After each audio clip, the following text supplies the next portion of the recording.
moi je suis Julia, voilà, donc je travaille au département développement durable et numérique, donc plutôt sur les sujets numériques. Et donc je suis Salima Benamou, économiste au département Travail, Emploi et Compétences. Et donc nous allons vous parler du rapport qui est sorti donc, le 29 mars, donc un rapport sur l'impact de l'intelligence artificielle sur le travail. Alors pour vous donner quelques éléments de contexte, on sait que l'intelligence artificielle fait l'objet de beaucoup de fantasmes, beaucoup de craintes. On parle même d'une technologie qui va se substituer au travail humain, voire faire disparaître le travail, ou à tout le moins raréfier le travail, alors que les études qui existent sur le sujet ne permettent pas de dégager un consensus très clair sur le sujet. Et donc, la ministre du Travail, Madame Pénicaud, le secrétaire d'État au numérique, Monsieur Majoubi, souhaitait voir plus clair et ont saisi France Stratégie pour produire un rapport sur les impacts de l'intelligence artificielle sur le travail et d'analyser finement les effets sur l'organisation du travail, l'évolution des compétences et des métiers, en regardant spécifiquement trois secteurs. Nous avons, pour produire ce rapport, nous avons mené une soixantaine d'auditions auprès de spécialistes spécialistes de l'intelligence artificielle, mais également, selon les secteurs, les principales parties prenantes, donc les praticiens, évidemment, par exemple dans le secteur de la santé, les médecins, ça peut être aussi les médecins spécialistes, des médecins généralistes, des fédérations professionnelles, par exemple. Nous avons également rencontré les partenaires sociaux et échangé avec la mission Villani qui, parallèlement, menait également un rapport sur l'intelligence artificielle. Donc, quelles étaient les principales questions des principales questions qui nous ont guidés pour produire ce rapport. Donc en fait, globalement, il y en a trois grandes questions. La première question, c'est est-ce que le scénario d'une substitution totale du travail par la machine est-il crédible? Quels effets sur le travail on peut s'attendre, l'organisation, l'évolution des métiers, les conditions de travail, et ce, dans les trois secteurs, la santé, la banque et le transport, où on a identifié que le risque de déploiement de l'IA, un déploiement important de l'IA, est attendu. Et enfin, quels sont les enjeux et les recommandations face à un risque d'automatisation accru résultant de l'intelligence artificielle. Donc rapidement, on va revenir un petit peu sur ce qu'on entend par intelligence artificielle, puisque c'est un champ de recherche qui existe depuis assez longtemps finalement, il y a eu plusieurs vagues d'innovation, et donc là on s'est basé sur la dernière vague, celle qui crée de nouvelles opportunités, qui donc se base sur les réseaux de neurones. Donc je ne vais pas rentrer dans le détail du fonctionnement, je vous renvoie vers la première webconférence qu'on a faite l'année dernière sur le sujet. Ici rapidement, ce qu'il faut retenir, c'est que cette nouvelle innovation en intelligence artificielle permet travaille par apprentissage. Donc ce n'est plus le développeur qui va programmer l'ensemble de l'algorithme, mais l'algorithme qui va apprendre de lui-même pour trouver les solutions, les réponses aux problématiques qu'on peut lui soumettre. Donc là, par exemple, sur ce schéma, vous voyez effectivement ce fonctionnement en plusieurs couches de neurones qui viennent pour une image analyser dans un premier temps les frontières, les traits, puis les recomposer en yeux, nez, bouche, pour enfin reformer un visage et identifier soit un être humain de façon générique, soit même une personne en particulier. Donc c'est bien l'algorithme qui de lui-même va un peu se façonner et apprendre pour développer une compétence ici de reconnaissance d'image.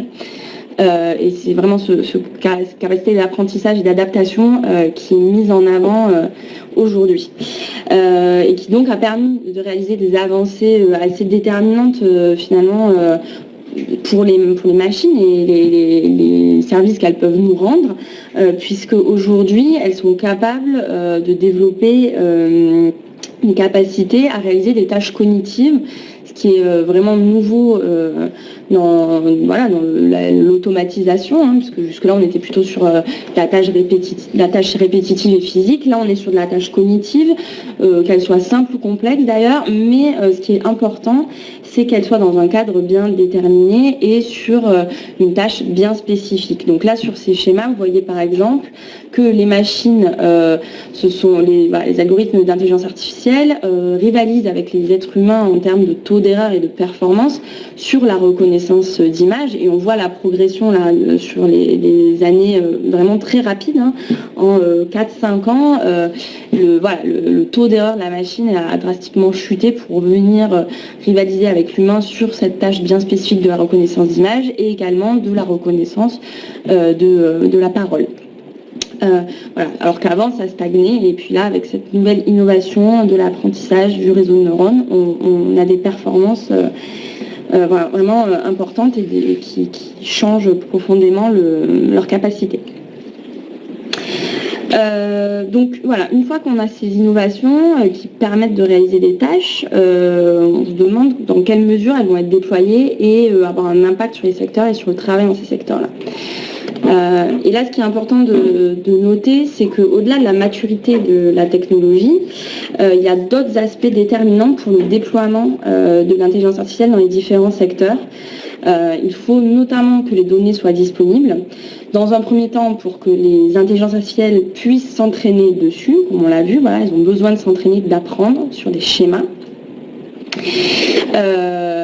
Pour développer leur fonctionnement, hein, donc sur des données à la base, et ensuite pour fonctionner au quotidien, il faut continuer à leur donner des informations pour qu'elles puissent rendre les services pour lesquels on les a développés.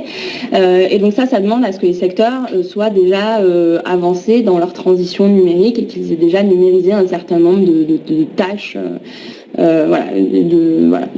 du quotidien des entreprises finalement. Il y a également l'emploi, la situation de l'emploi dans les différents secteurs, puisqu'un secteur où il y aura des tensions dans l'emploi, on aura davantage d'opportunités, de besoin de recourir à la machine, plutôt qu'un secteur sur lequel il n'y a pas de tension sur l'emploi. Donc du coup, on envisage un déploiement plus important dans les secteurs où il y a une tension, ou sinon ce sera un déploiement plutôt progressif qui interviendra avec le renouvellement progressif des emplois. Et donc soit de manière progressive, soit de manière plus rapide dans les secteurs où il y a des tensions. La réglementation également sectorielle, donc dans les secteurs qui sont fortement encadrés par une réglementation, l'intégration d'outils d'intelligence artificielle demandera probablement d'adapter la réglementation, typiquement dans le secteur du véhicule, du transport, pour que le véhicule autonome soit autorisé. On aura besoin d'autorisation, donc d'évolution de la réglementation. Donc il faut prendre en compte dans l'analyse sectorielle la réglementation et selon les secteurs, si cette réglementation est plus ou moins forte et contraignante, elle pourra influencer la rapidité de déploiement de l'intelligence artificielle. L'acceptabilité sociale, puisqu'il ne suffit pas que l'outil soit disponible et qu'il fonctionne. Pour qu'on puisse le développer, il faut aussi que les usagers, les clients acceptent finalement cette interaction avec ce nouvel objet, cette nouvelle entité qui n'est pas humaine, et dans certains secteurs ça pourra être plus bloquant que dans d'autres. Donc également sur le véhicule, monter dans un véhicule sans chauffeur, ça peut être un frein pour certaines personnes.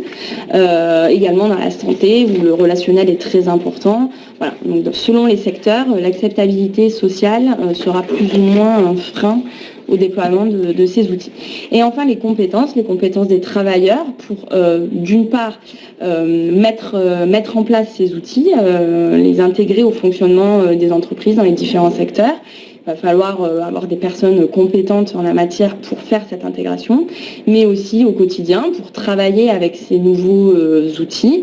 Il faudra que les travailleurs soient formés pour évoluer également avec eux. Voilà, et avec ce phénomène d'apprentissage, ça demandera également aux travailleurs de développer de nouvelles compétences qui viendront assurer la complémentarité entre l'humain et la machine. Donc on va passer maintenant à l'analyse des différents secteurs qu'on a fait. Mais avant, on laisse un peu de temps aux questions s'il y en a déjà. Alors il y en a une de Baptiste. Pouvez-vous nous donner des exemples concrets d'intelligence artificielle impactant l'emploi? Alors on allait plutôt y arriver après, donc on va pas tout dévoiler tout de suite. Mais du coup, typiquement dans tout ce qui est véhicule autonome, vous verrez du coup que ça peut impacter certains emplois. Donc là, on a regardé 3 secteurs, donc le transport, la banque et la santé. Et donc sur ces 3 secteurs, on a bien identifié des usages de l'intelligence artificielle qui vont venir impacter l'emploi. Donc c'est dans la suite. Est-ce qu'il y a d'autres questions ou est-ce qu'on enchaîne? Est-ce que l'IA va augmenter le chômage à long terme de Elio? Elio. Elio. Ah oui, et donc, oui, est-ce que... c'est difficile de répondre à cette question puisque aujourd'hui, tout va dépendre de l'usage en fait que l'on fera de l'intelligence artificielle.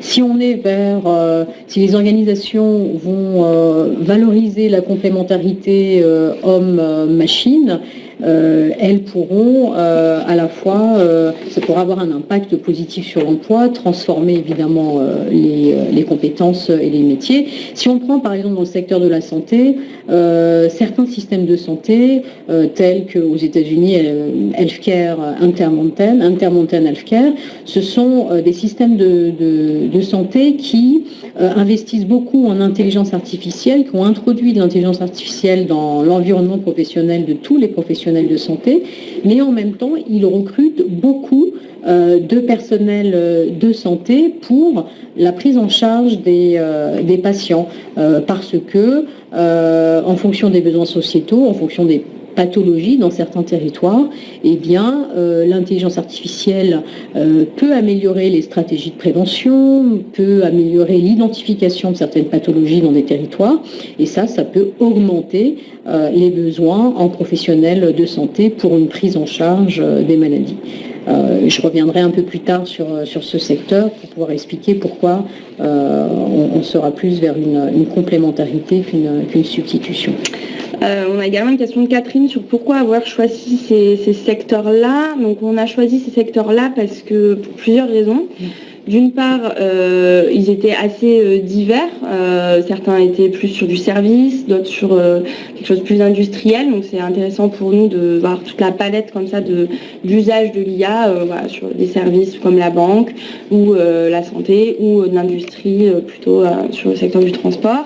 Aussi parce que ce sont des secteurs qui sont importants dans l'économie française, donc c'est intéressant pour nous de commencer à faire ces analyses-là sur des secteurs qui ont une importance pour notre économie et qui aussi sont pourvoyeurs d'emplois.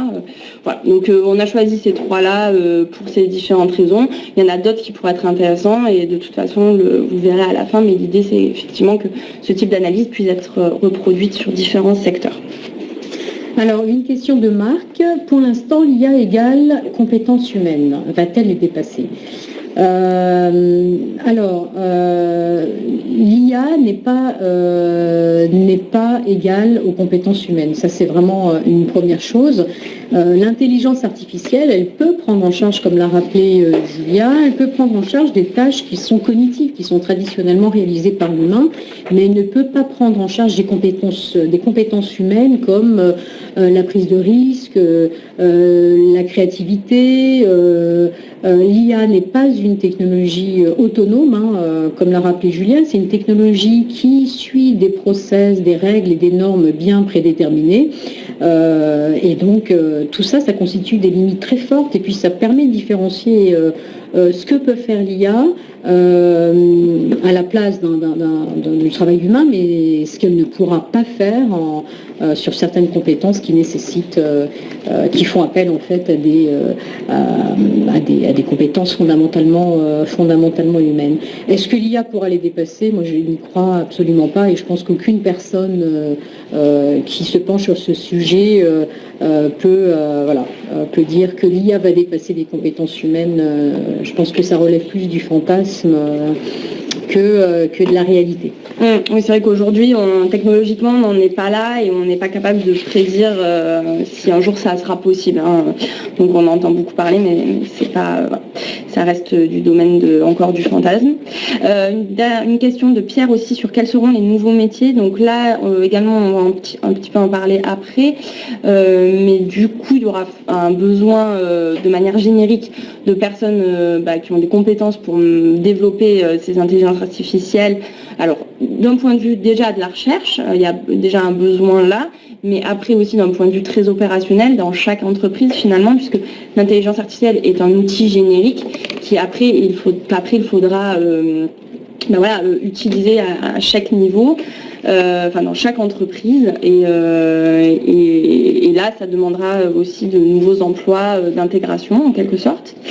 Après par secteur aussi ça va créer des nouveaux emplois. Alors c'est toujours difficile de prédire ce qui sera créé puisque en fait ça viendra avec les nouveaux services et on peut pas complètement prédire ce qui va se passer, mais on le détaillera un petit peu, on en parlera un petit peu après de ces potentiels nouveaux emplois qui pourront émerger. Alors, une question de Frédéric.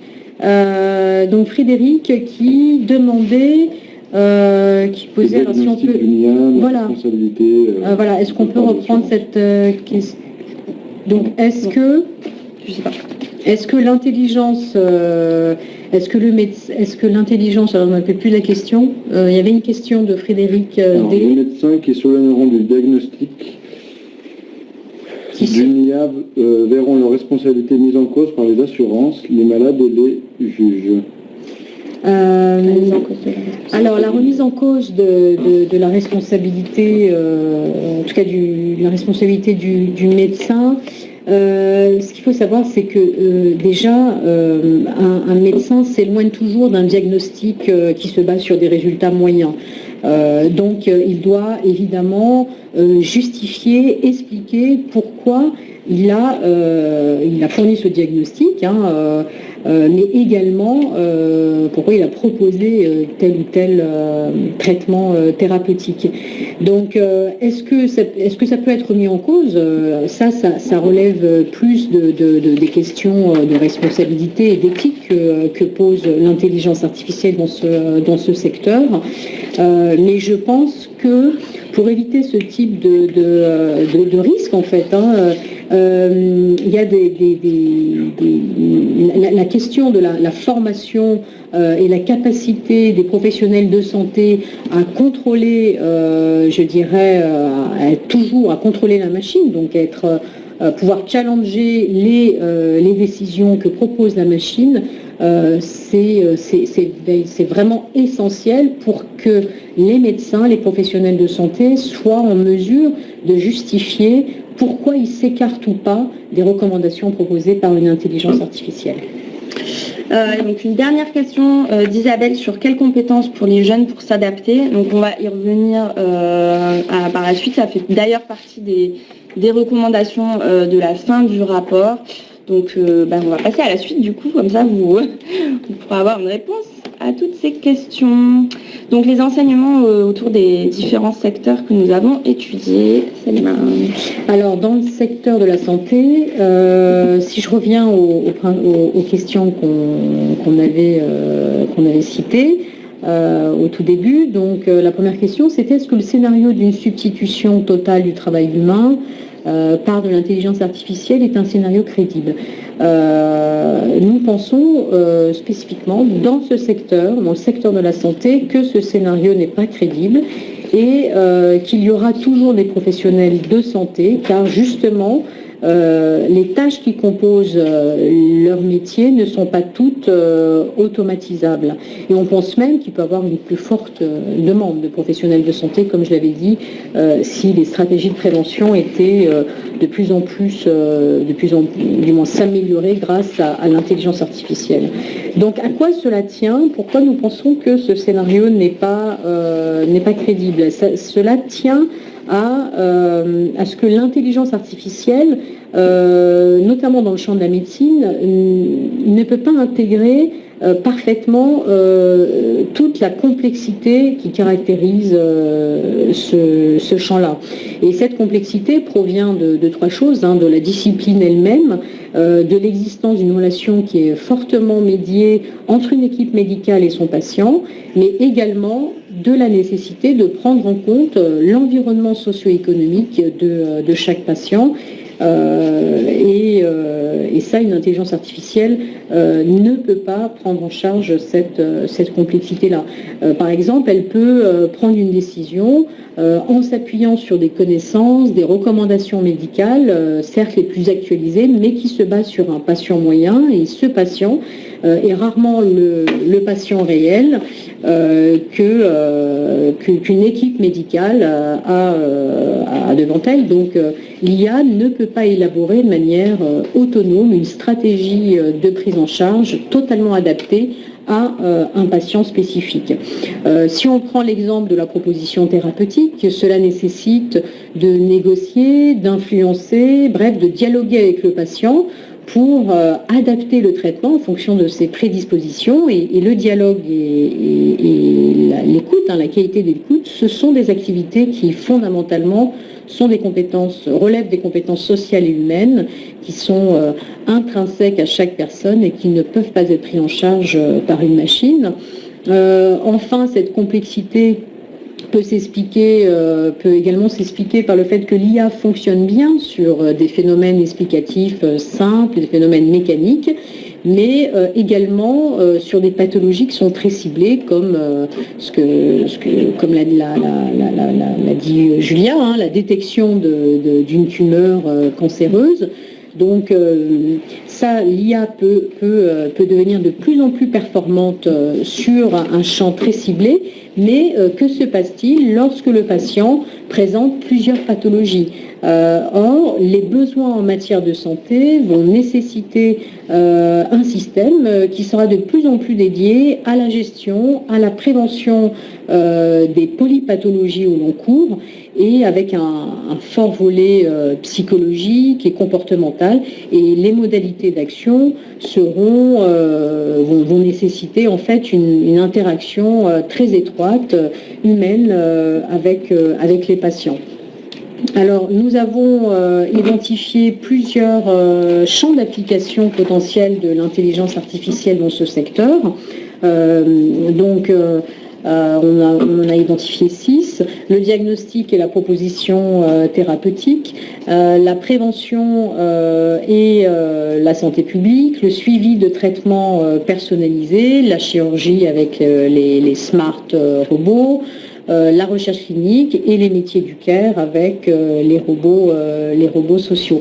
Alors je ne vais pas tous vous exposer l'impact de l'IA sur ces différents champs. Donc si je prends uniquement l'exemple du diagnostic et la proposition thérapeutique, l'intelligence artificielle pourrait améliorer et sécuriser la prise de décision en assistant le médecin dans son processus de diagnostic et dans la recommandation thérapeutique, en lui permettant, comme je l'ai dit, un accès aux connaissances les plus actualisées dans son domaine avec les meilleures pratiques médicales qui existent. L'intelligence artificielle peut également conseiller le médecin dans l'optimisation, par exemple, des dépenses durant la mise en place d'un protocole thérapeutique. Est-ce que l'examen est utile ou pas? Est-ce que le choix des médicaments est pertinent au regard des meilleures pratiques médicales? En matière de conditions de travail, l'IA pourrait même potentiellement diminuer le stress qui est inhérent à tout processus de prise de décision, de responsabilité, en fiabilisant la conduite des examens médicaux Et ça, ce stress, du moins peut être diminué par l'intelligence, l'intelligence artificielle, des logiciels d'aide à la décision, notamment chez les jeunes médecins qui ont été identifiés comme des populations à risque en matière de stress face à à la prise de décision et à la forte responsabilité qu'ils doivent prendre en charge, étant donné que le risque d'erreur dans ce secteur doit être nul. L'intelligence artificielle peut également renforcer la capacité d'apprentissage en continu des professionnels, enrichir le contenu cognitif du travail via un plus grand accès aux connaissances dans leur domaine.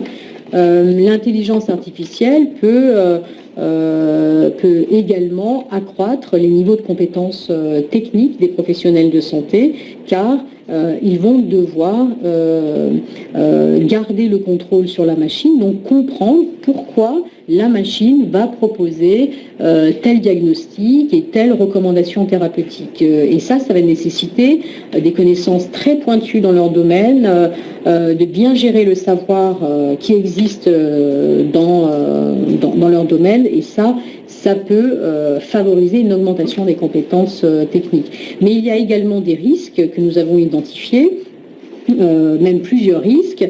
Je vais citer celui de l'épuisement cognitif, puisque si par exemple l'IA prend en charge des tâches qui sont routinières, même complexes, et si ce temps libéré est consacré dans les mêmes proportions à la réalisation de tâches de plus en plus complexes ou que complexes, il y a un risque potentiel que certains spécialistes qualifient, un risque d'épuisement cognitif professionnel.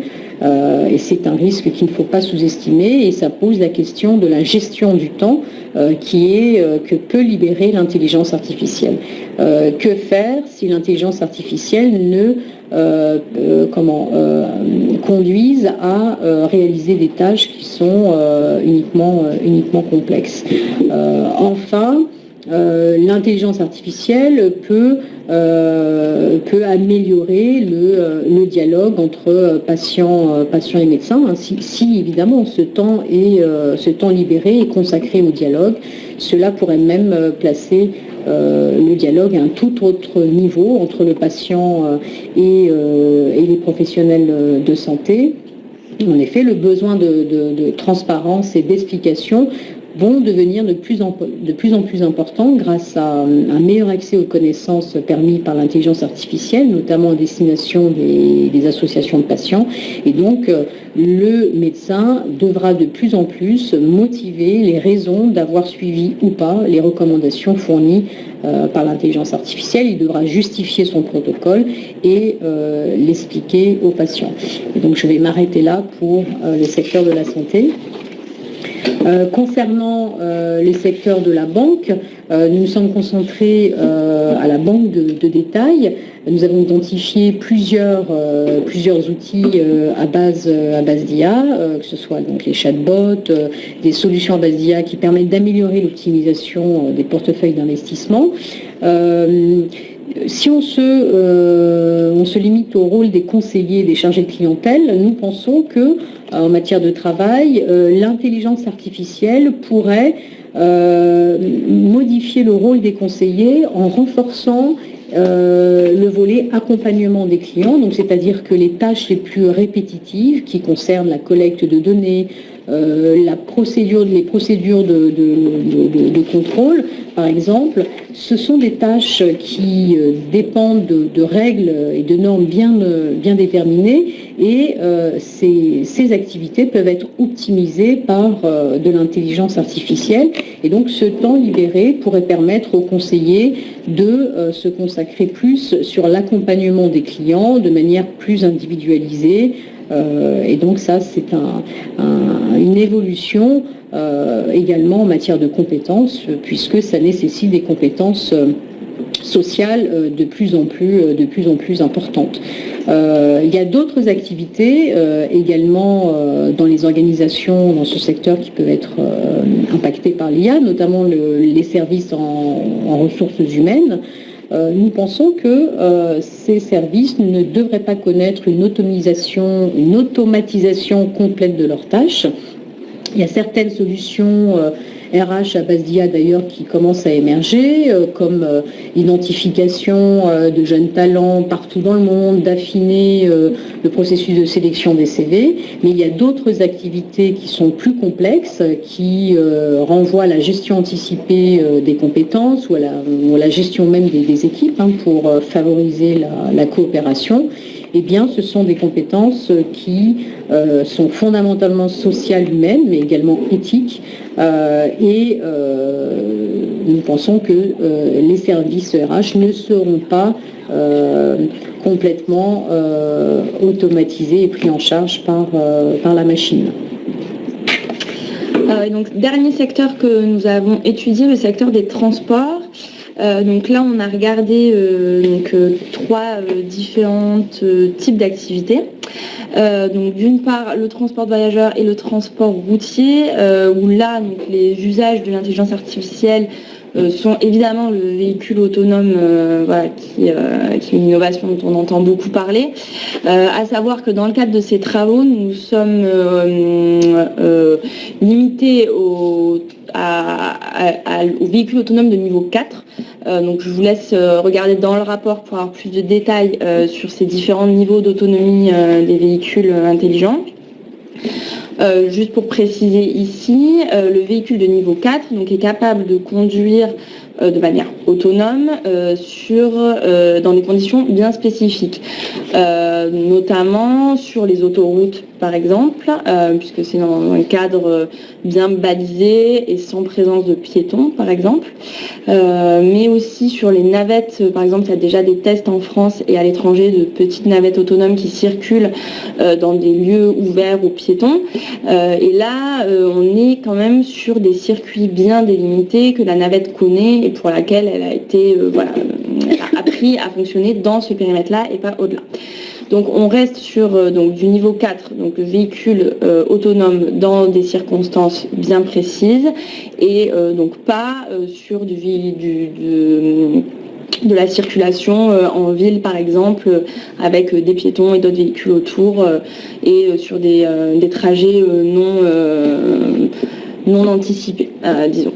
Donc on reste dans ce cadre-là et on a également regardé tout ce qui était maintenance parce que grâce à l'intelligence artificielle, tous les capteurs qui peuvent être placés à la fois sur les infrastructures de transport comme les chemins de fer par exemple, mais aussi sur les véhicules, donc les trains, les camions, les avions également. Donc là, on va pouvoir passer des capteurs pour suivre l'usure du matériel et l'intelligence artificielle sera capable, par un système d'apprentissage, de prédire un petit peu les pannes qui pourront avoir lieu. Et donc, du coup, on sera dans une maintenance prédictive. Et donc, cette maintenance prédictive permettra d'améliorer la gestion des flux pour les travailleurs, de savoir quand est-ce qu'on va avoir un pic de travail et, si possible, de limiter en fait ces pics. Donc pour améliorer les conditions de travail. Et du coup, l'utilisation de ces nouveaux outils va forcément nécessiter de nouvelles compétences, l'acquisition de nouvelles compétences pour les maîtriser, pour savoir s'en servir bien sûr, mais aussi pour en avoir un usage critique. C'est assez important de noter ça. Parce que le risque serait que la personne se place seulement en exécution d'ordres donnés par l'intelligence artificielle et non pas du coup en pouvoir de décision, d'autonomie vis-à-vis de ce que lui indique l'outil, la machine. Pourquoi c'est important de rester vraiment dans ce cadre critique et d'autonomie vis-à-vis de l'outil? D'une part pour le bien-être au travail donc de l'employé qui ne se retrouve pas en simple exécutant automatique à la chaîne d'ordres donnés par une machine qu'il ne maîtrise pas. Donc ça c'est un scénario qui serait quand même un peu catastrophique. Donc plutôt donc rester en autonomie et aussi parce que l'humain a une manière plus globale d'appréhender les différentes tâches qu'il va devoir exécuter. Et du coup, son autonomie vis-à-vis de ses ordres permettra potentiellement soit de développer de nouvelles pratiques, en fait, d'être innovant, chose que la machine ne peut pas faire, soit de détecter de potentielles erreurs de la machine qu'il ne faut pas sous-estimer. Et donc, il est bien important là de garder cette autonomie vis-à-vis des outils d'intelligence artificielle. Si on revient au transport routier, là on est plutôt donc sur des questions de camions autonomes donc, qui vont circuler sur les autoroutes, comme je vous disais, avec la possibilité de les mettre en convoi. Donc, c'est-à-dire de faire des trains en fait, de camions qui se suivent les uns derrière les autres et avec seulement un chauffeur en tête de peloton. Donc là, on voit directement un impact sur le nombre de chauffeurs routiers longue distance. Par contre, ce qui est intéressant de voir, c'est que ça peut être contrebalancé par de la création d'emplois sur des chauffeurs routiers courte distance de proximité. Parce que comme je le disais, le camion ne pourra pas rouler en dehors de l'autoroute parce que c'est pour des situations trop complexes. Et donc, il y aura besoin d'une prise en charge locale de proximité, donc des chauffeurs routiers sur des distances courtes, en début de trajet et en fin de trajet pour amener et reprendre le camion jusqu'à l'autoroute. On aura également de la création de nouveaux emplois, donc, dont on parlait un petit peu tout à l'heure, sur la supervision de ces machines à distance pour bien contrôler leur fonctionnement et en cas de panne pouvoir intervenir. Il y aura besoin d'une supervision à distance, donc là sur la création d'emplois sédentaires et qualifiés de supervision. Sur les navettes pour le transport de voyageurs, donc là, on est plutôt sur du service complémentaire au transport de masse, que sont le métro, le train, les bus. On est sur des services complémentaires qui ne viennent pas se substituer à ces services qui existent déjà de transport en commun. On aura également besoin d'une supervision à distance de ces flottes de véhicules. Et aussi, ce qui est apparu, c'est qu'il y aura probablement un besoin d'accompagnement des usagers. En fait, puisque jusque-là, le chauffeur fait office un peu de référence, de tiers de confiance au sein du véhicule. Et s'il n'est plus présent, il faudra réfléchir à des solutions alternatives pour rassurer les gens. Si en cas de problème. Donc là, il y a une potentielle création d'emplois qui dépendra bien sûr de la manière dont les services seront développés et des entreprises qui vont les créer. Donc maintenant qu'on a fini un petit peu ce tour rapide des différents secteurs que nous avons étudiés, on va passer aux recommandations du rapport et aux conclusions. Alors, quels sont les enjeux et les recommandations que nous avons fait dans le rapport, formulé dans le rapport de France Stratégie? Juste pour rappeler que l'intelligence artificielle, au regard de nos analyses sectorielles, va redéfinir complètement la manière d'appréhender la gestion des compétences tout au long de la vie. Les compétences transversales seront également des compétences qui seront de plus en plus demandées, donc des compétences importantes pour assurer une bonne complémentarité entre l'utilisation d'outils à base d'intelligence artificielle et les travailleurs de demain. Donc ces compétences transversales, ce sont des compétences qui renvoient à la capacité à communiquer avec les autres, à la capacité à transférer des compétences, à gérer des aléas, mais également à influencer et à négocier. Et ça renvoie à des enjeux qui sont fondamentalement liés à la gestion du savoir et des connaissances dans les organisations. Et donc, les organisations, demain, si elles intègrent de l'intelligence artificielle, devront développer un environnement favorable à l'apprentissage continu des personnes. Et cet apprentissage continu demandera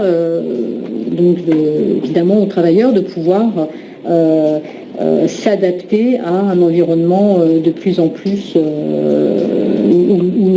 où l'IA se diffuserait de plus en plus. Donc, il y a deux leviers qui sont très souvent mentionnés. Donc, il y a le levier de la formation initiale et de la formation continue. Et ça, ce sont ces deux leviers ont constitué l'un des axes majeurs de notre rapport. Mais il y a un autre levier qui n'est pas à sous-estimer, c'est celui qui concerne le développement d'organisations du travail particulières, ce qu'on appelle les organisations notamment apprenantes, dont la stratégie est fondamentalement basée sur le développement continu des capacités d'apprentissage et des compétences transversales. Donc si des organisations sont toujours dans n'adoptent pas ce type de stratégie fondée sur l'apprentissage continu, et en général celles qui adoptent ces organisations apprenantes, ce sont des organisations qui visent à la fois l'atteinte d'objectifs basés sur la qualité et sur l'innovation. Et bien si ces organisations restent, je dirais, assez traditionnelles, sur une rationalisation dont la stratégie est fondamentalement basée sur la rationalisation des coûts, il y a un risque de substitution. Donc c'est pour ça que nous avons fait un focus sur ces organisations apprenantes, car nous pensons qu'elles sont particulièrement adaptées à la valorisation de la complémentarité entre l'intelligence artificielle et le travail humain. Donc trois axes ont été développés dans le rapport. Le premier, c'est celui qui concerne l'anticipation des effets de l'IA sur le travail et l'accompagnement des individus face au déploiement de l'IA. Donc ce chantier prospectif est essentiel pour accompagner les organisations dans la manière de développer des méthodologies pour identifier au sein des métiers toutes les tâches qui sont automatisables et celles qui ne le sont pas. On pense qu'il y a plusieurs dimensions à prendre en compte. La première, c'est quel est le degré de complexité de la tâche, quel est le risque d'erreur acceptable par l'intelligence artificielle, et enfin le degré d'interdépendance des tâches ou des métiers à prendre en compte au sein d'une organisation.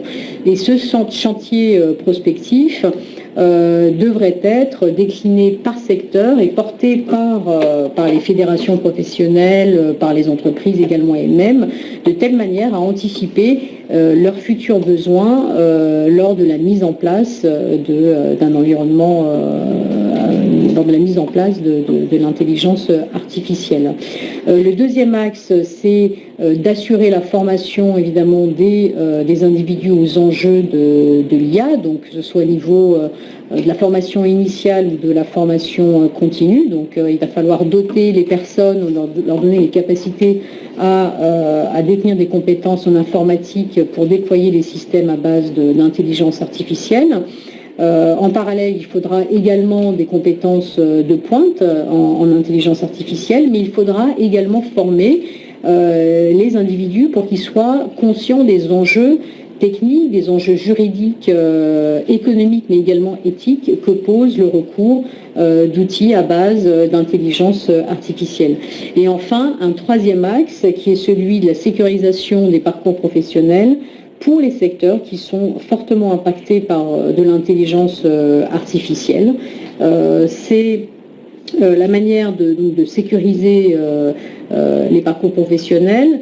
Nous avons identifié une approche qui peut être particulièrement adaptée, qui est l'approche par bloc de compétences pour justement favoriser le passage d'un métier à un autre. Par exemple, la personne, par cette approche, ne repasse pas tout le contenu d'une formation en cas de reconversion professionnelle, mais uniquement les modules qui manquent. Voilà donc pour notre présentation. Donc on va passer à quelques questions qu'on nous a transmises. Donc par exemple, il y a de Quentin, donc l'accident de la voiture autonome Uber va-t-il freiner le développement de l'IA? Alors déjà, le développement de l'IA, donc comme on l'a vu, il y a plusieurs secteurs d'application. Le véhicule autonome en est un. Et a priori, ça ne va pas freiner dans le sens où les potentialités existent et donc les investisseurs sont là. Et pour le moment, ça n'a pas l'air de limiter les opportunités qu'ils voient, donc a priori ça ne va pas freiner. Par contre, clairement ça met en lumière les questions effectivement les risques de ces véhicules sur route. Ce qui est important, c'est de voir que nous dans le rapport on s'est basé bien sûr sur une situation où la technologie serait mature. On a bien parlé justement dans les déterminants de l'adaptation de la réglementation. Donc on parle nous, on se place dans un schéma où l'intelligence artificielle est capable et la réglementation s'est adaptée en jugeant que ce n'était pas risqué de la faire rouler. Sachant que, par exemple, sur le véhicule autonome en particulier, la question, c'est une question éthique également, hein, mais est-ce que le risque d'accident est supérieur quand c'est un véhicule autonome qui circule ou quand c'est un humain qui conduit? C'est un peu le seuil, c'est un peu comme le taux d'erreur que je vous montrais pour le reconnaissance d'image ou de discours. C'est un peu le taux d'erreur qu'il faudra atteindre pour les véhicules autonomes avant d'envisager de généraliser leur circulation, parce que bien sûr il y a déjà des tests. Et du coup ça rejoint la question, alors je ne sais pas qui l'a posée, mais sur la c'est donc toujours Quentin, sur la responsabilité en cas d'accident. Nous on se place dans un cas où toutes ces questions auront été réglées et où les assureurs auront bien sûr adapté leur cadre pour prendre en compte ces cas-là. Et ils sont déjà en train de travailler sur le sujet, donc il ne fait pas doute qu'un jour ce sera possible quand la technologie sera prête. Tout le cadre qui l'entoure devrait également s'adapter. Peut-être je continue sur les questions un peu de transport. Il y a une question sur le métro parisien. Alors je ne sais pas exactement de quel système c'est équipé, mais en tout cas, clairement, il y a aussi donc des possibilités de déploiement sur de l'intelligence, de la conduite autonome sur du métro, sur du train. Donc c'est des choses qui sont en cours, mais comme on le disait dans les déterminants, il y a aussi une question de gestion des emplois présents, de comment on accompagne ces transitions. Donc c'est pas parce que la technologie est là et qu'elle existe qu'on a un déploiement massif tout de suite. Une transition progressive qui peut se faire. Alors il y a une question intéressante d'Elisabeth, est-ce que le développement de l'IA signifie la fin des emplois non qualifiés? Au regard de nos analyses, nous pensons que l'intelligence artificielle concerne à la fois les emplois qualifiés, non qualifiés, mais également les emplois qualifiés.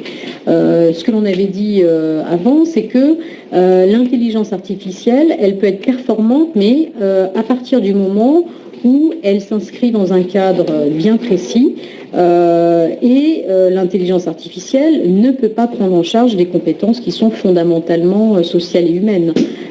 Si on prend l'exemple des aides à domicile, ces métiers, ou des aides-soignants, ces métiers font appel à des compétences qui sont fondamentalement humaines, et même les médecins d'ailleurs, les médecins généralistes ou spécialistes. Et donc, le développement de l'intelligence artificielle ne menacera pas ces emplois qui font appel à des compétences fondamentalement sociales et humaines. Une autre question de Baptiste, que sont les robots sociaux? Alors les robots sociaux, ce sont des robots qui sont... on les appelle des robots sociaux parce qu'ils ont des capteurs qui leur permettent d'interagir, notamment avec des patients, d'interagir avec des mouvements, avec de la voix. Et c'est des robots qu'on retrouve notamment dans le secteur dans la prise en charge en fait des personnes dépendantes, des personnes âgées. Notamment des personnes qui sont atteintes de la maladie d'Alzheimer, et c'est une prise en charge qui est très demandante pour les aides-soignants. Et ce qu'on a pu constater, c'est que lorsque ces personnes âgées interréagissaient avec des robots sociaux, comme par exemple, un exemple concret, qui est le phoque Paro, eh bien, ils étaient moins réfractaires à la prise en charge de leur traitement et voire même communiquer plus avec le personnel soignant. Alors d'autres questions, notamment la question de Blaise, pourquoi est-ce que l'intelligence artificielle touche moins les secteurs comme l'agriculture?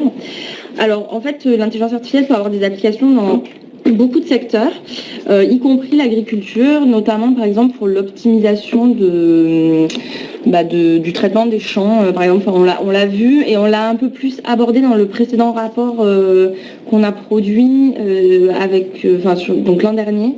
Je vous invite à le regarder si vous voulez voir un peu tous les champs d'application qui existent.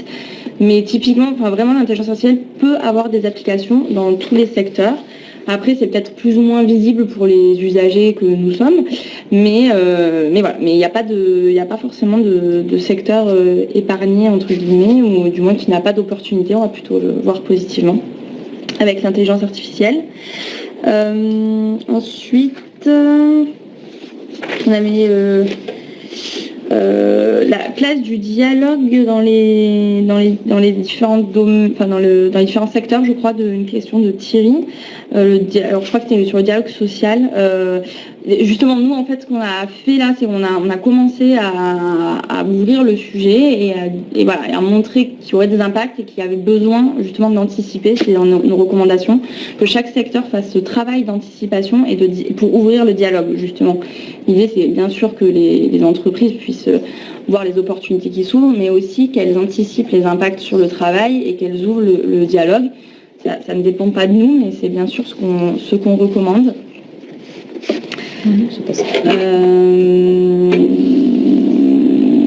Il y a une question de Marc sur y a-t-il un décalage entre les possibilités de l'intelligence artificielle et notre capacité à accepter et à comprendre ce nouvel outil? Oui, clairement, il faut que les deux avancent en même temps. C'est ce qu'on disait en termes de déterminants. Il y a les compétences des travailleurs et aussi l'acceptabilité sociale qui revient un peu à cette capacité à accepter. Alors aujourd'hui, ce qu'il faut voir, c'est quand même que l'intelligence artificielle, on est encore dans une phase de recherche, on est dans une première phase d'application industrielle, sectorielle, et justement, si aujourd'hui la question arrive comme ça de manière très forte au grand public, c'est parce qu'on est dans cette phase d'adaptation, d'acceptation, on découvre le sujet, et donc il y a des rapports qui sont produits comme le nôtre, mais comme d'autres travaux qui sont également faits, et on est vraiment dans cette phase, en fait, je pense, de compréhension de ces nouveaux outils et d'anticipation de ce que ça va nous demander pour les déployer, les utiliser et en tirer toutes les opportunités possibles. Alors, peut-être donc une dernière question d'Emmanuel qui demande si ce n'est pas contradictoire que l'IA soit complexe à utiliser. En fait, l'IA justement devrait être facile d'utilisation, donc faciliter le travail. Ce que l'on disait sur la complexité, c'est que l'IA ne peut pas prendre en charge parfaitement la complexité qui est inhérente à certains métiers. Donc l'IA doit au contraire avoir une facilité d'utilisation, mais c'est dans la manière de gérer la complexité de certaines tâches que l'IA rencontre des limites. Merci beaucoup de nous avoir suivis et puis à bientôt. N'hésitez pas à aller sur le site pour relire le rapport et les précédents rapports. Voilà. Il y aura également le replay disponible juste après sur la plateforme Webikeo. Merci. Merci.